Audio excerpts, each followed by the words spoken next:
petty family feud started with my brother-in-law's wife picking a fight with me. Until then, there were no issues, just a peaceful life with my in-laws. I'm Hannah, a 35-year-old housewife, married for 3 years. My husband, Roy, is a year older than me and currently runs his father's company. It's a well-loved, reputable local business founded by his father. I stay out of the company's business. I'm studying law for the future. My relationship with my in-laws is good. I moved in with my in-laws right after getting married, but my father-in-law hardly goes to the office now, enjoying socializing with friends, and my mother-in-law works all day in accounting at his company, so they really appreciate my handling of all the housework. Additionally, Roy has an older sister, who is 3 years his senior and works at their father's company with her husband, and a younger brother, 2 years his junior, who works at a friend's company and has moved out. Since I had little interaction with them, there were no issues. The peace was disrupted when Roy's brother, Tyler, married 27-year-old Melissa. She was already pregnant at the time of the marriage and gave birth to twins, a boy and a girl, 2 months later. In contrast, Roy and I don't have children. Only my in-laws, Roy's sister, my husband Roy, and I know this, but the issue lies with Roy. However, Melissa, who doesn't know this, started saying that their family is more suitable to inherit the company. Initially, Melissa asked me, "You're already past 30 and still don't have kids. Why is that?" Honestly, I've been fed up with people asking, "No kids yet?" or saying, "It's your duty as the eldest son's wife to bear an heir." Of course, I married Roy knowing we couldn't have children, so I just laughed off such comments. So, as usual, I vaguely answered Melissa, "Well, that's something only God can decide." Then she bluntly said, "Doesn't that mean you're defective as a woman and a wife? Unlike you, I've given birth to both a boy and a girl, so don't you think our family should be the successor?" She even pressed, "My husband, Tyler, also thinks it's unfair for Roy to take over the company. Can't you talk to Roy about handing over his position to my husband?" I replied, "That's not something I should interfere in. If you're so keen on succeeding the company, you should discuss it directly with our father-in-law. Though Roy is currently in charge, the company's CEO is still his father. I thought talking to the father-in-law might change things, but..." Melissa retorted, "That's why I'm asking you." Apparently, Tyler was quite rebellious when younger, leading to a pretty bad reputation locally. According to Melissa, his parents know this, so it's unlikely they'd choose him as a successor. She insisted, "That's why I'm asking you. Even if Roy takes over, there's no next generation to follow, right? It'd be better if Tyler became the president from the start. So, don't tell me about it. If Tyler was wild in his youth, then he should work on redeeming himself." As I grew increasingly angry and voiced my opinion strongly to Melissa, she looked annoyed and snapped, "Fine. Just watch me." It seemed like she was plotting something. Over the weekend, Melissa and Tyler suddenly showed up with their twins. Since they hadn't visited much after the birth, everyone exclaimed, "How adorable. Do they look like me?" "Look at their eyes," said the grandparents, though honestly, they didn't resemble the grandfather. The in-laws were overjoyed. Tyler, grinning foolishly, was buttering up, saying, "Right? They'll probably grow up to be great kids, just like Grandpa. Your genes are amazing." Melissa also spoke to the twins, "Look, here's Grandpa and Grandma. They're going to love you a lot." "Ah, I see, that's their strategy. It's indeed quicker to use the grandchildren card than to redeem the tarnished reputation of Tyler. But, I think, or rather I'm sure, their efforts are in vain." While I thought this, Melissa looked at me and smirked. "I want to raise these children to be as respectable as you. Can I bring them here often to show them your admirable ways?"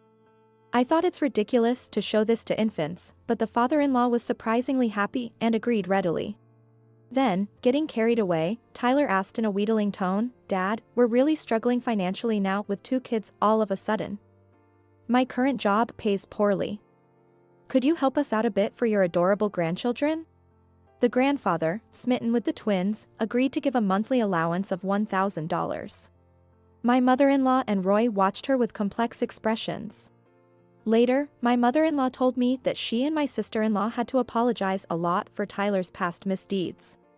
The diligent and hardworking sister-in-law, who is the opposite of Melissa and Tyler, strongly opposed their marriage, and the mother-in-law regretted not listening to her. It's unthinkable that couple could raise their kids properly. And I was terrified they'd dump the twins on us, she said. Indeed, I agreed. Hannah, this is no time to be relaxed. If they bring the twins over on weekdays, you'll be the one looking after them. That's right. I've never raised children, so there's no way I could properly care for babies just a few months old. But surely, Melissa wouldn't leave her twins with someone like me, I thought. Since you probably can't have kids anymore, I'll let you have a pretend experience, Melissa told me. A few days later, in the afternoon, Melissa brought the roughly half-year-old babies to our house and tried to leave by herself. Hey! That's incredibly irresponsible. What if something happens to these kids? I shouted in anger. Melissa replied cheerfully, if anything happens, I'll blame it all on you. Poor mother to have such a daughter-in-law. Hearing that, I completely lost my temper. Using your own children for your and your husband's schemes. Enough is enough. What? Scheming? Watch how you talk. Isn't it sad for your mother-in-law and father-in-law? Having an infertile woman like you as the eldest son's wife, leading to the end of the company in the next generation. Why do you assume it'll end? What are you talking about? Since the eldest son, Roy, doesn't have kids, there won't be a next generation once he becomes the president. Someone else will become the president. I won't let that happen. After yelling that, Melissa actually left the two babies behind and walked out. What should I do? My mother-in-law is super busy with the company's year-end accounting. Should I contact my husband? But Roy has zero experience with child rearing too, and he has apologized many times for the fact that I can't get pregnant because of him. Should I really discuss the baby situation with him? While I was pondering, the two babies started crying almost simultaneously. The father-in-law tried to soothe them but couldn't. Right, my sister-in-law has experience with child rearing. Remembering this, I quickly contacted her, and she came right over. At 10 p.m., a drunken Melissa was greeted by me, my husband, the in-laws, and her husband. My sister-in-law was in another room, making sure the twins didn't wake up. What's going on?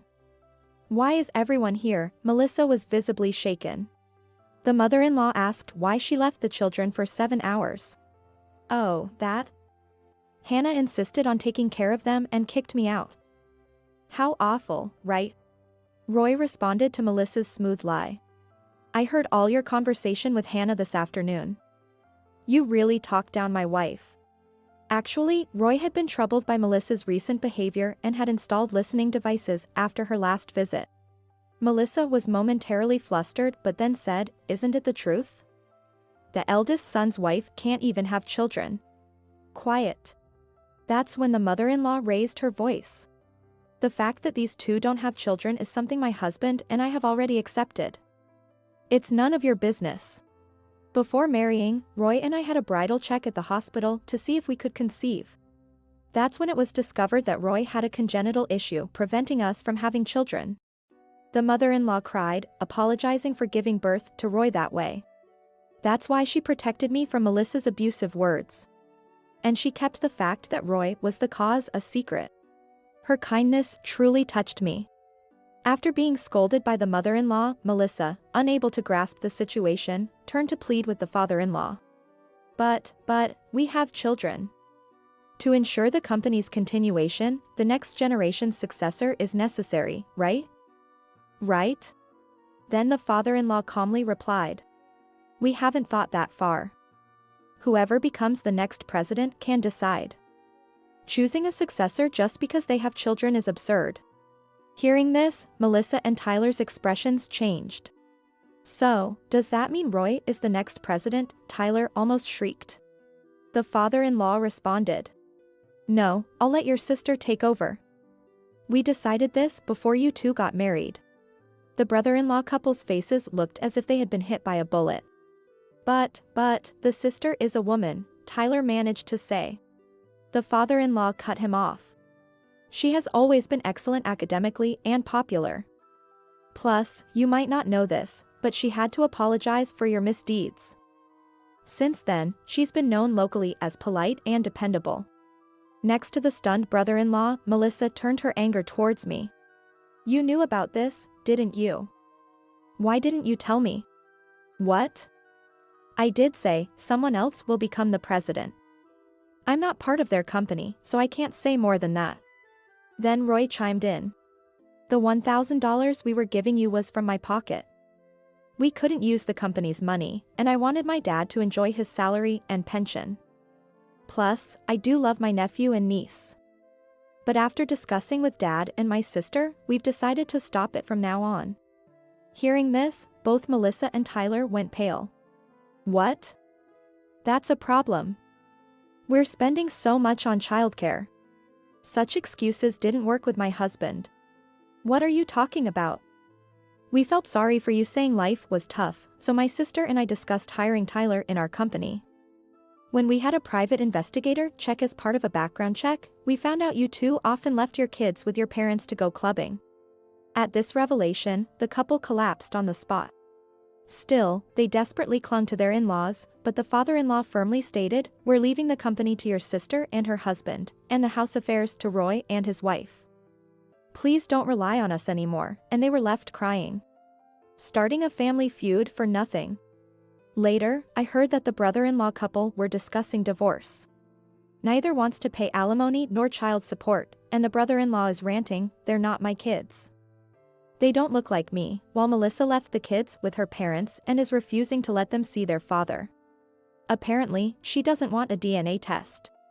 Whether or not the twins have the brother-in-law's blood, they will certainly not inherit the company, but it's a bit sad for the innocent twins. Roy, my husband, is set to become the president of the subsidiary where my sister-in-law and her husband have been working since before our marriage. I won't be helping with my in-laws' company, and I've been studying labor law. It's to assist in this new role.